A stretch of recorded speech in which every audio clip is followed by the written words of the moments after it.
before we get on to our chenille quilts, Joan Hawley is visiting us again, and she's got some tips and techniques to share with us. Hi, Joan. Hi, Kay. I have a great tip on how to make a sturdy shoulder strap for a large bag. Okay. And this is a fabulous example. Here we have a nice size bag with handles, but sometimes we want to sling it over our shoulder. And from the same cotton batting and fabric that we made the bag, we can make a sturdy shoulder strap. Great. Okay, So how do let's we get see started? how. Okay, first of all, the strap itself is just a simple strip of fabric. So if you'll put that on the ironing board, Okay. what we have here is a 5-inch wide strip. And we're going to use whatever fabric coordinates with our project. And then if you'll center this, we cut a strip of batting that's a little bit narrower and a little bit longer than our fabric strip. Okay. And where we're going to end up with this is a nice sturdy shoulder strap that's top stitched on both edges. And we're going to fold that in half, and we're going to have twice the batting and twice the fabric. And I'm going to show you how to sew through all of those thicknesses real easily. Okay, sounds great. Okay, now the trick here is that we have a 5-inch wide piece of fabric and a 3.5-inch wide piece of batting. And because it's cotton batting, it's going to help us by sticking to the fabric as we work. Okay. So it's like having an extra set of hands.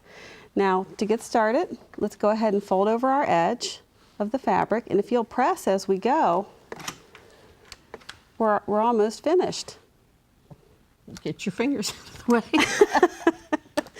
That wouldn't be helpful, would it? No. Okay, so the formula here is to cut the batting just a little bit narrower than the fabric. And now if you'll do the other side, what we're doing is a real handy technique for concealing all of the raw edges. And here, of course, we're working with a shorter strap than what we need, just to show the technique. And then the rest of the magic is going to happen on the machine. And we're almost done. Now, one last step, we're going to fold it in half and match our folded edges and press one more time. Okay. And don't be afraid to use steam here. We're not working with a bias cut. We don't have to worry about stretch. And our stitching is going to help reinforce this. And again, I chose a thin batting, which will be thin enough to sew through with the 2 layers. And later on, after you finish your strap, you know, a lot of people like to put some cotton webbing in their shoulder straps or even in their handles for extra stability. I didn't know that. And as you can see, it's narrower than our whole project. Ah. And when we sew on the edges, this will actually be a tube that we can later slip this through. But we're going to do that later because it is thick enough that it would actually interfere with the presser foot on our project. Okay.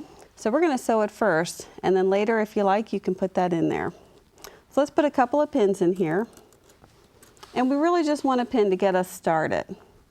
We want to make sure that our layers are going to stick together to get us started so that there's no shift. And here we go.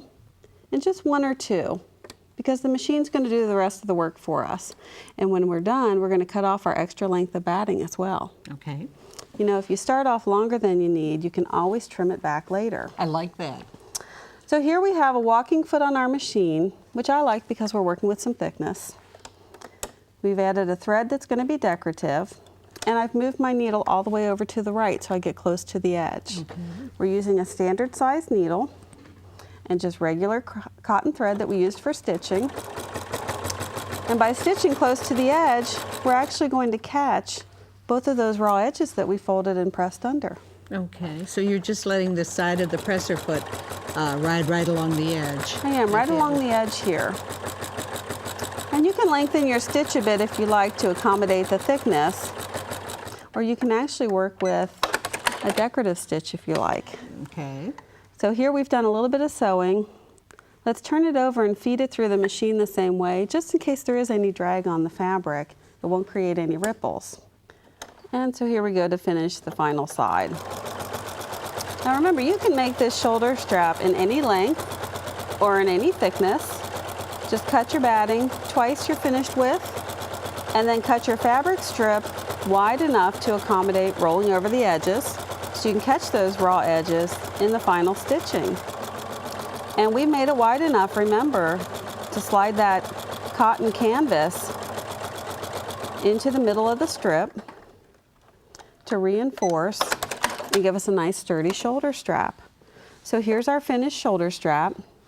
Now remember, we left the batting a little bit long, so we can just simply cut that off, give ourselves a nice clean edge, and we'll attach this to the bag right here at the edge. Do that for both ends, and you've added a fabulous shoulder strap to your large bag.